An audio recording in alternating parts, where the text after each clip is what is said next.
Ini sudah saya rekam.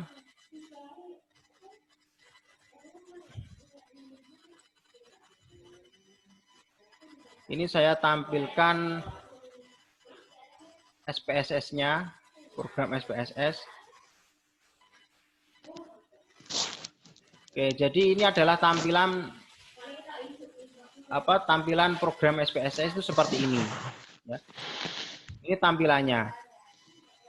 Di sini ada tab berupa variable view. Ada tab berupa variable view, ada data view. Ya. Variable view itu kita untuk memasukkan variabelnya, variabel penelitiannya. Variabel yang sering kita ketahui itu ada namanya variabel X dan variabel Y, atau variabel dependent dan variabel independent, atau variabel yang mempengaruhi dan variabel yang dipengaruhi. Nah, yang ingin saya bahas di sini itu adalah tentang uji validitas dan reliabilitas. Ya, jadi hal ini penting karena beberapa mahasiswa itu tidak bisa melakukan uji validitas dan reliabilitas. Padahal uji validitas dan reliabilitas itu sangat mudah kalau kita menggunakan SPSS. Nah,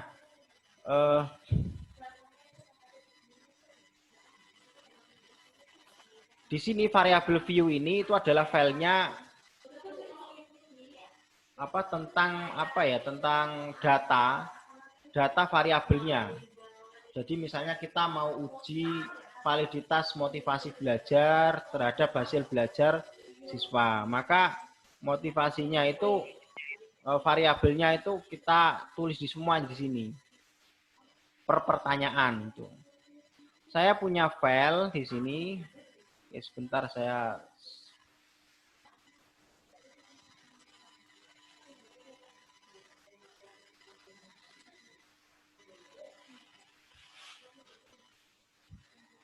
pindah share lagi ya.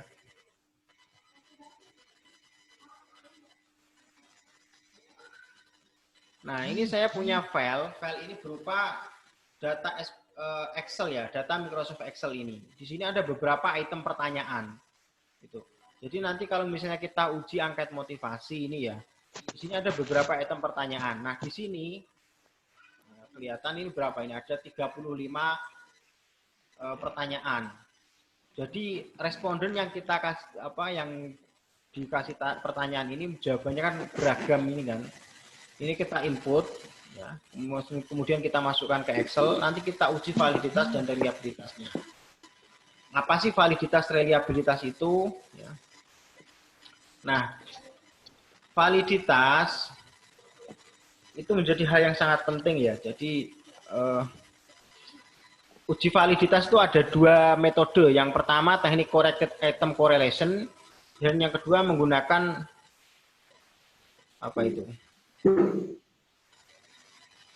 menggunakan metode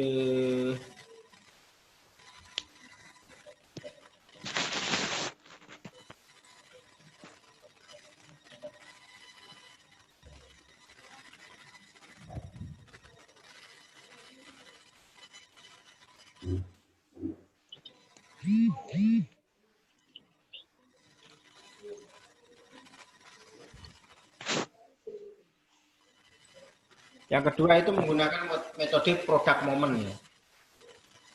Yang kedua menggunakan metode product moment. Di sini yang tertampil SPSS ya. Oh, Excel ya yang tertampil ya. Iya, Pak. Oke. Kuesioner, tahu kuesioner ya? Kuesioner itu berbagai pertanyaan, bermacam daftar pertanyaan yang kita kasihkan ke responden.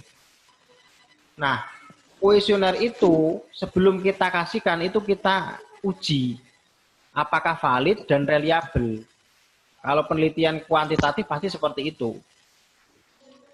Nah, apa sih validitas itu? Ya, validitas itu ya, atau kuesioner dikatakan valid apabila mampu mengukur atau menggambarkan variabel yang hendak diteliti secara akurat dan tepat. Ya. Ini fisik, Pak.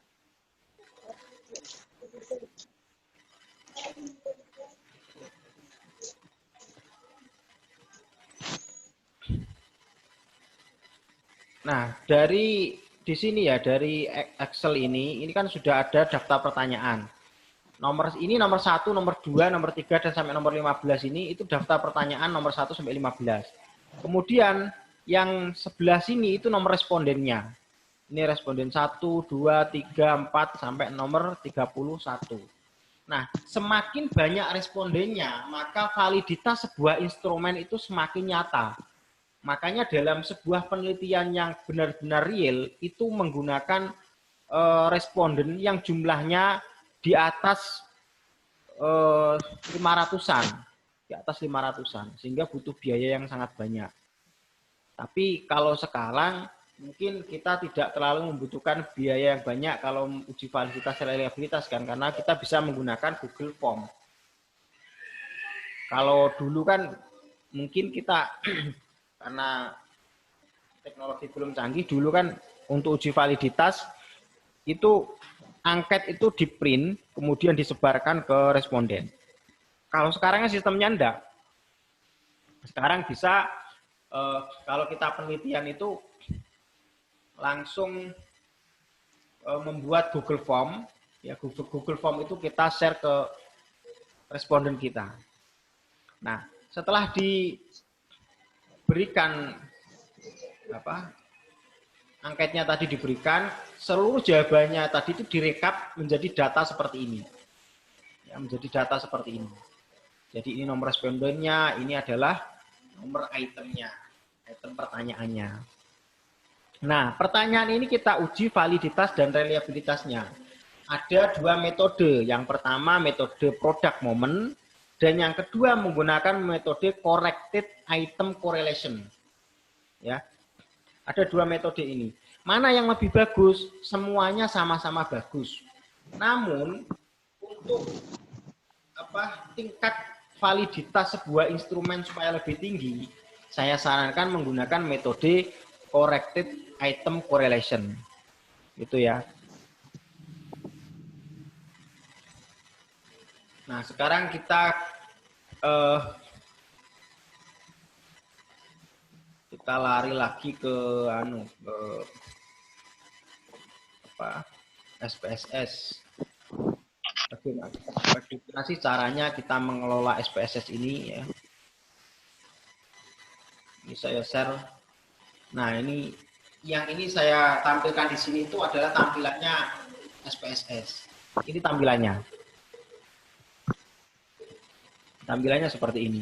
Ini variabel view untuk menampilkan variabelnya. Jadi yang pengen kita uji tadi kan beberapa pertanyaan ya. Katakanlah yang kita uji validitasnya tadi itu adalah pertanyaan nomor 1 atau question 1 sampai dengan question nomor 15 saja.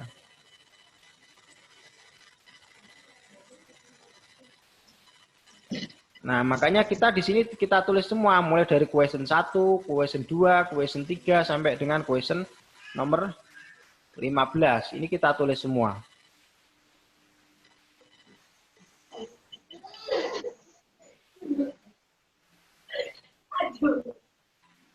Instrumen itu ya, instrumen penelitian, pertanyaannya semakin banyak itu semakin bagus. Tapi kalau terlalu banyak juga tidak terlalu bagus. Karena responden bisa jenuh. Dan jawabannya terkadang agak-agak ngaco. Makanya diukur juga itu. Yang pas lah, jangan terlalu sedikit, jangan terlalu banyak. Oke, ini kita tulis dulu dari question nomor 1 sampai dengan question nomor 15. Desimalnya ini bisa kita ganti dengan angka 0. Ya, kita ganti angka 0. Kalau misalnya tidak diganti dengan angka 0 gimana Pak? Tidak masalah. Tapi nanti data kalian tuh belakangnya ada 2 0 di belakang koma. Ada 2 0 di belakang koma. Maka ini kita ganti dulu ya menjadi angka 0.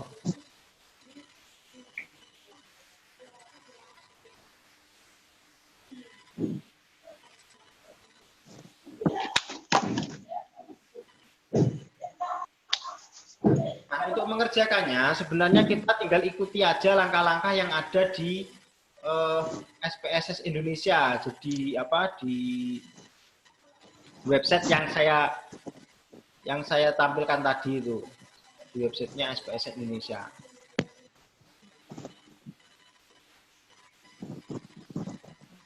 Oke, setelah seperti ini ya. Ini semua pertanyaannya ya. Label itu adalah di sini label ini bisa kita tulis, bisa kita kosongi. Label itu adalah apa ya? Istilahnya itu kepanjangannya. Jadi apa sih Q1 itu adalah pertanyaan nomor 1 gitu kan. Nanti di sini bisa Anda tulis pertanyaan nomor 1 sampai pertanyaan nomor 15. Kemudian untuk olah data, kita pindahnya itu ke data view.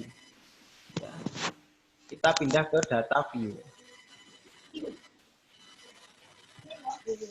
Nah, ini adalah tampilan data view.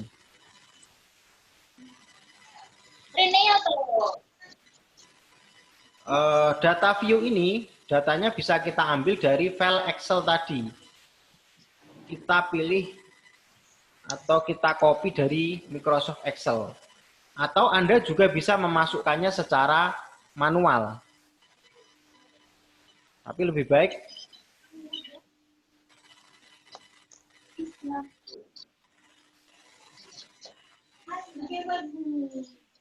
Kau cari sini.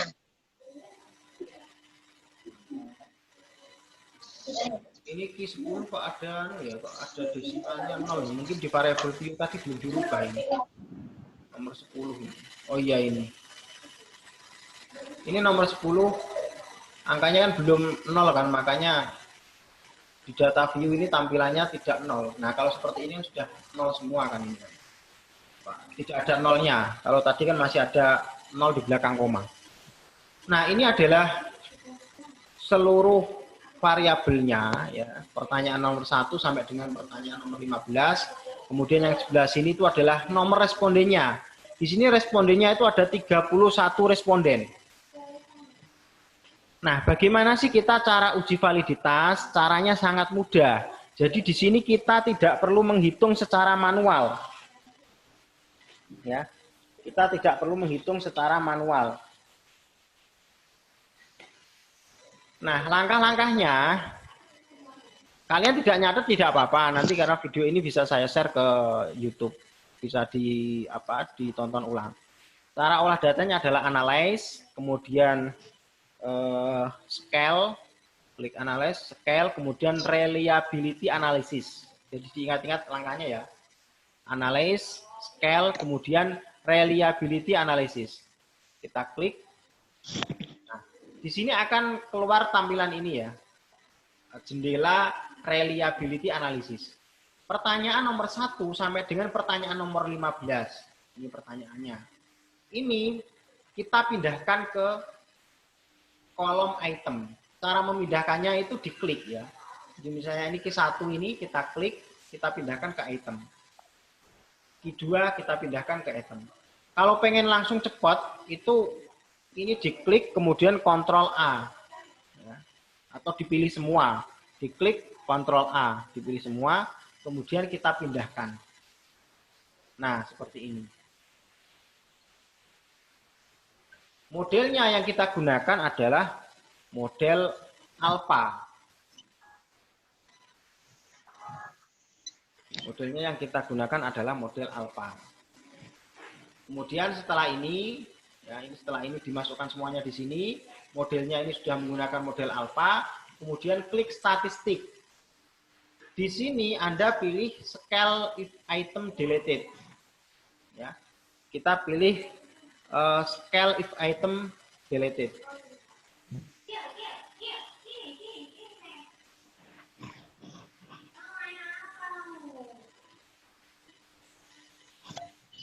Kemudian kita klik continue. Ya, kita klik continue.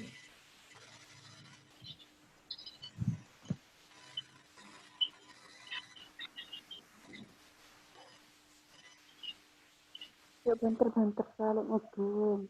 Nah, setelah selesai seperti ini, ya kita tinggal klik OK. Ya. Setelah statistik ini, saya ulangi ya, statistik ini jangan lupa diklik ini sekali if item deleted, kemudian klik continue, kemudian yang terakhir adalah kita klik OK. Nah, ini datanya. Ini data hasil uji validitas. Di sini yang tertampil di layar kalian itu apa? Hitam, Pak. Ah? Hitam. Belum keluar, Pak. Belum keluar. Data reliability ini ya.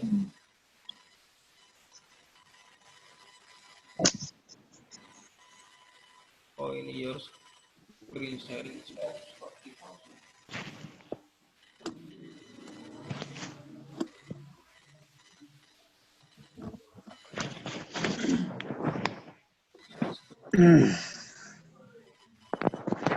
Nah, hasil olah datanya itu seperti ini.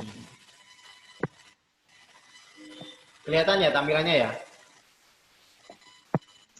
Kelihatan. Oke, kelihatan. Kelihatan kecil tapi Pak. Kecil Tapi ya? nggak jelas, Pak. Oh, udah jelas. Kalau gitu saya convert ke anu aja, ke Excel. Jadi ini tuh bisa di-convert ke Excel. Ya. Caranya itu file, kemudian atau apa ya, export juga bisa. Save as ini juga bisa.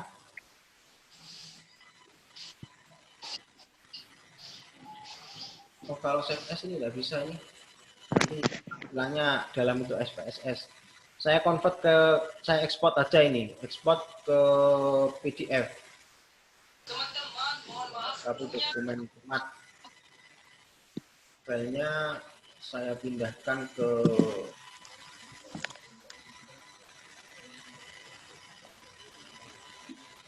desktop aja.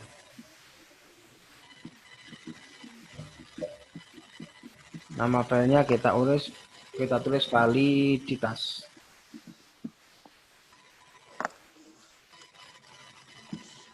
Oke, kita convert, kita klik OK. Kita tunggu proses exporting progresnya.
Nah, ini proses apa convertnya sudah selesai ya. Saya stop share dulu, saya ganti ke yang lain.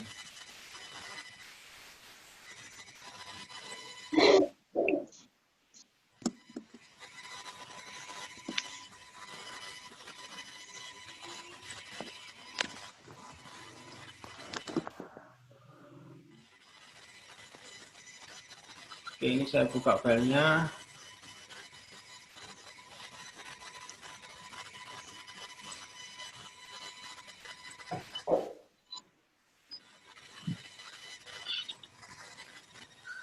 Nah, setelah dikonvert ke dalam bentuk PDF, nanti filenya jadi seperti ini. Ya, filenya jadi seperti ini. Makanya tugas,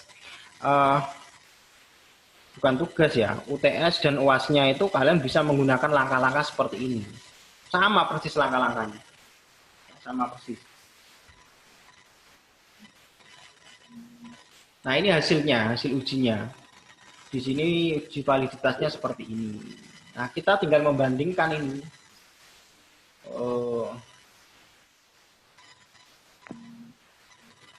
Apakah di sini ada yang valid atau yang tidak valid gitu kan? Kita tinggal hitung. Bagaimana sih kita mengukur reliabilitasnya? Kalau reliabilitas instrumen itu kita ukur menggunakan ini, Cronbach alfa. Di sini Cronbach alfanya itu adalah 0,926. Nah, batas instrumen itu dikatakan reliable itu adalah minimal 0,7. Minimal 0,7. Jadi bisa dikatakan bahwa item ini semuanya itu adalah reliable. Namun untuk validitasnya bagaimana? Nah, kita di sini kita cek ya. Kita cek airtable product moment. Kalau Anda pengen tahu airtable product moment, itu Anda cari aja di Google banyak ya. Anda ketik aja airtable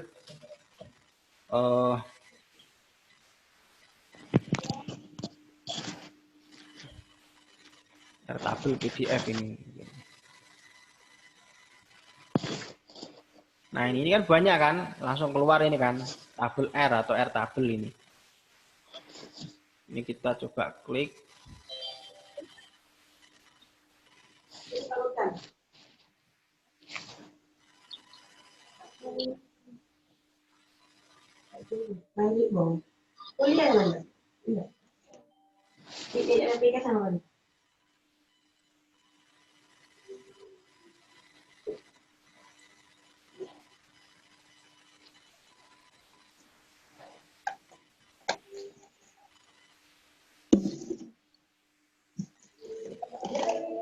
Nah, ini tabel R-nya ya. Kita lihat respondennya tadi kan ada 31.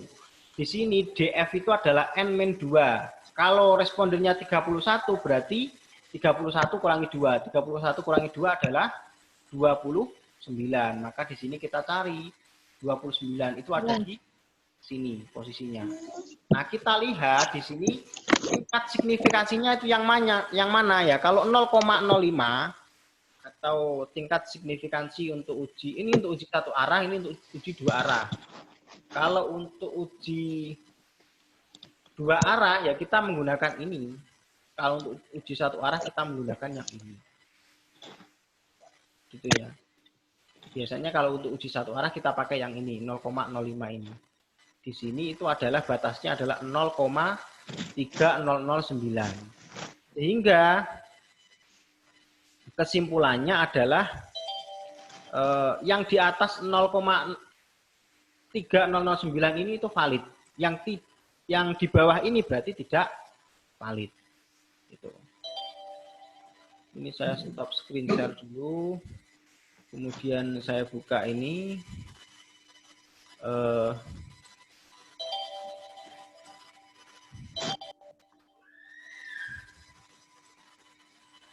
Kita kembali ke tabel validitas tadi.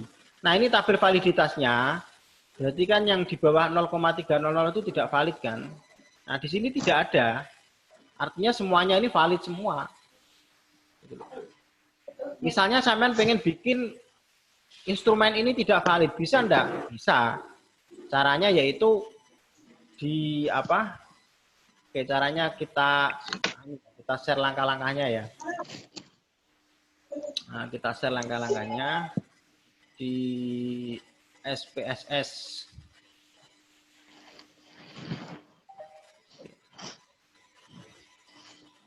Outputnya ini tadi outputnya ya, yang sudah kita kerjakan tadi ya. Ini semuanya itu bisa kita hapus. Klik Ctrl A, kemudian di keyboard tekan Del. Ya. Makanya hilang semua kan. Oke. Terus kita kembali ke olah data tadi, tampilan datanya. Nah, tampilan datanya kan yang ini tadi kan, ini instrumennya tadi ya, instrumen penelitian tadi. Ada question 1 sampai dengan question 15. Misal ya, sampean pengen buat instrumen yang nomor 14 dan 15 ini tidak valid. Caranya gimana? Bisa. Ini kita rubah aja datanya ini. Ya. Kita rubah, kita acak seperti ini. Nanti insya Allah itu jadi tidak valid. Jadi kalau semuanya jawab satu, semua itu kan enggak logis gitu kan ya. Bahkan tidak variatif gitu kan.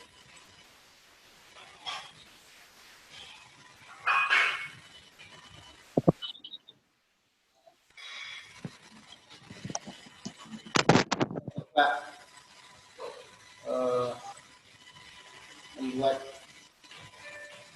datanya tidak valid.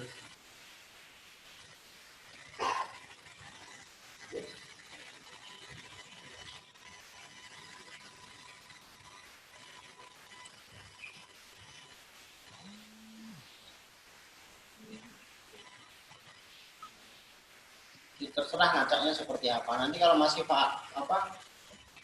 valid ya kita acak lagi. Nah setelah ini kita ulang lagi, klik analyze, kemudian scale, kemudian reliability analysis. Kita klik. Nah ini filenya seperti ini, kemudian klik statistik, scale if item deleted, kemudian klik continue. Setelah itu kita klik OK.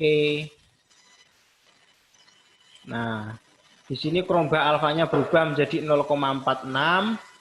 Kemudian kita cek di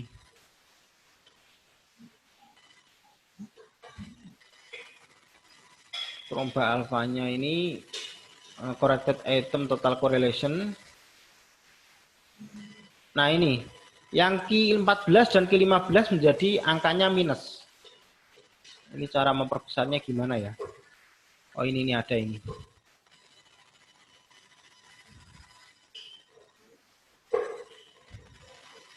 Ini baru masuk.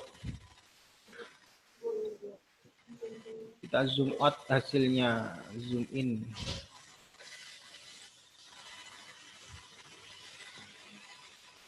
Oh ini mungkin tidak kelihatan ya. Saya screen share ulang. Screen share outputnya. Oke, jadi setelah kita olah data itu tadi, hasilnya seperti ini outputnya. Ini outputnya. Saya perbesar. Kelihatan enggak di layar? Kelihatan ya? Nah, Chromeba apa tadi? Hah? Kelihatan. Oke. Yang tadi itu kan hasilnya reliability statistik ini kan 0,9 berapa tadi kan. Di sini berubah menjadi 0,846. Jadi masih dikatakan instrumen ini reliable semuanya. Tapi ada beberapa item yang tidak valid. Berapa yang tidak valid?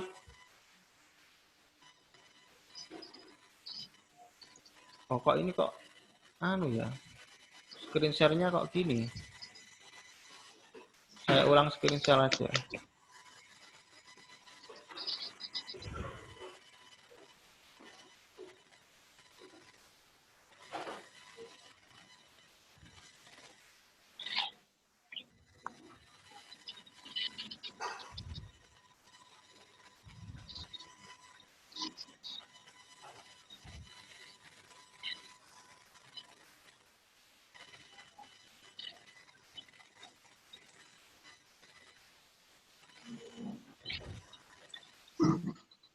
Mana wajahmu? Gak ada mana. Aku mau masih kebiasa. Aku beli buku. Saya ekspor aja dulu ini ya.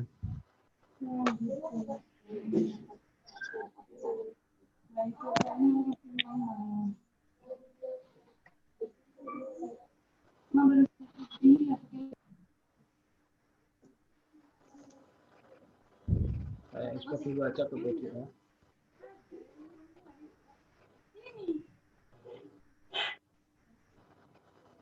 Coba mak. Ada yang cewek. Aku senang pakai kayak gitu. Sudah terbuka. Saya buka dulu filenya, validitas 2. Oke, ini sudah kelihatan.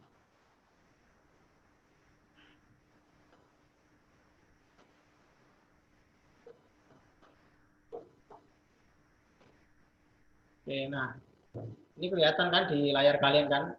Ini yang setelah saya ganti ya instrumen nomor 14, 15 tadi saya buat tidak valid. Ya datanya saya acak, saya rubah.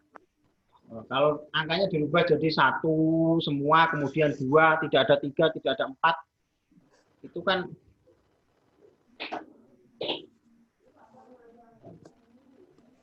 udah ini ada yang masuk ini. Oke. Nah, kita lihat ya, yang nomor 14 ini tadi, question nomor 14 dan question nomor 15 ini tadi, itu kan kita rubah. Di sini corrected item total correlation, angkanya berubah. Dia menjadi 0,348 minus ya, minus 0,348 dan minus 0,46. Artinya kedua instrumen pertanyaan nomor 14 dan nomor 15 ini menjadi tidak valid karena sudah kita acak-acak itu tadi. Tuh. Makanya sebenarnya untuk menguji validitas dan reliabilitas itu ada berbagai metode ya. Jadi kalau memang tidak valid bisa dibuat valid seperti cara ini. Jadi datanya itu diacak ulang. Atau ya Anda respondennya itu di atas 500 orang. Itu insya Allah banyak yang tahu. Nah, ini seputar uji validitas dan reliabilitas itu seperti itu. Nah, di sini reliability statistiknya itu kalau menggunakan Cronbach alpha di sini 0,846. Artinya di sini instrumennya masih dapat dikatakan reliable. Karena batasnya itu adalah di atas 0,7. Kalau di bawah 0,7 dikatakan tidak valid. Itu ya. Oke, ini saya ganti lagi screen share-nya ke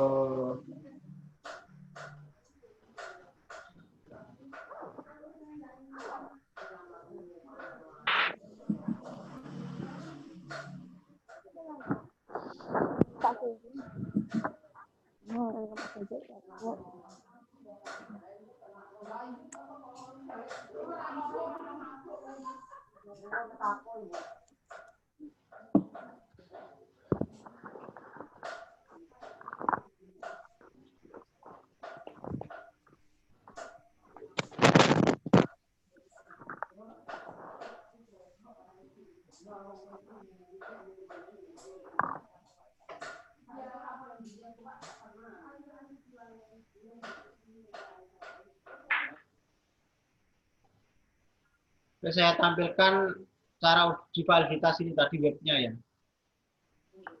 Nah, langkah-langkah untuk uji validitas tadi itu sudah ada lengkap caranya itu di SPSS Indonesia. Ya, website spssindonesia.com. Nanti cari yang bagian ini, cara uji validitas questionnaire, teknik corrected item total correlation. Atau sampai ketik di Google itu cara uji validitas menggunakan SPSS Indonesia, itu nanti akan keluar langsung tampilannya. Ini caranya lengkap, pengertiannya validitas juga ada, caranya uji validitas seperti apa juga ada. Jadi ini contohnya, kalau ini ada variabel X, ada variabel Y. Kemudian ini tadi yang langkah tadi ini ya, langkah yang tadi variabelnya, kita mengganti variabelnya itu di sini. Kalau data view-nya itu di sini. Yang ini tadi. Langkah untuk uji validitasnya itu ini. Sudah lengkap, ada gambarnya juga ya. Klik analyze, scale, kemudian reliability analysis. Nah, ini cara-caranya memindahkan tadi. Setelah itu mutasi output uji validitas corrected item total correlation. Jadi, nah ini ya, ini tabel yang saya jelaskan tadi. Cronbach alfanya 0,859. Kalau seperti ini berarti dikatakan reliable. Tapi kalau di sini menggunakan apa ya, dikatakan reliable itu Cronbach alfanya itu lebih besar atau di atas 0,60. Itu menurut Wirata. Tapi ada lagi Saya punya buku punyanya Stanislaus S. Wiyanto. Itu mengatakan bahwa di sini itu Kronba alfa untuk reliabilitas itu adalah 0,7. Jadi ada berbagai macam pendapat. Umumnya itu kita pakai 0,7. Tapi kalau misalnya hasil reliabilitasnya rendah, kalian pakai yang ini juga tidak masalah. Kemudian output yang ketiga itu ada yang output ini ya, tabel output item total statistik. Ini yang jadi patokan itu yang ini. Ya. Ini kan namanya kan R hitung. Jadi kalau nyebut ini itu namanya R hitung ya. R tabelnya itu dilihat dari ini yang kita download dari internet tadi. Sama ketik aja di Google daftar distribusi nilai R tabel produk momen. Sama ketik itu di Google. Nanti akan keluar banyak sekali. Ya. Nah, cara menghitungnya juga ada di sini. Ya. Kita memperbandingkan R hitung dengan R tabel. Kalau R hitung lebih besar daripada R tabel, maka dinyatakan valid. Artinya kalau nilai ini itu lebih besar dibandingkan nilai ini, maka dikatakan valid. Tapi kalau lebih kecil, ya ini sama ini lebih kecil yang ini, maka dikatakan tidak valid. Jadi hanya seperti itu aja yang tentang uji validitas dan reliabilitas. Materi ini kalau tidak salah itu saya buat sebagai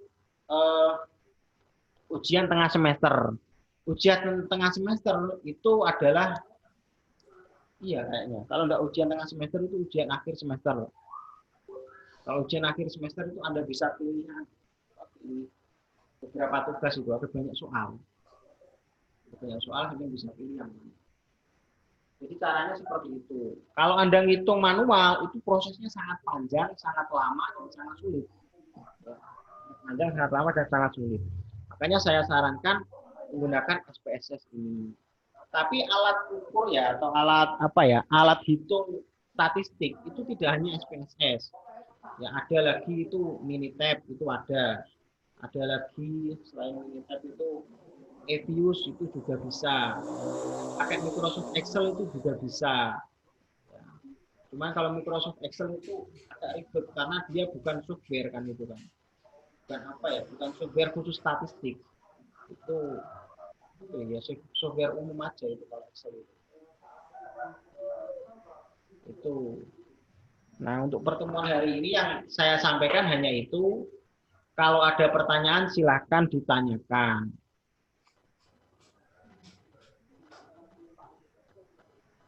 Monggo kalau ada pertanyaan, silakan yang mau tanya.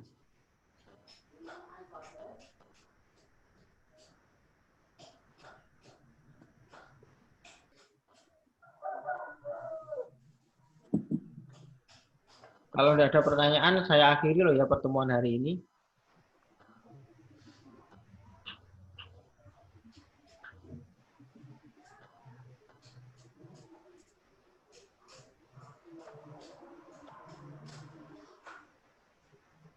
Monggo.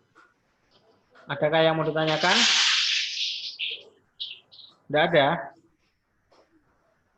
Kalau tidak ada, kita akhiri ya pertemuan hari ini ya.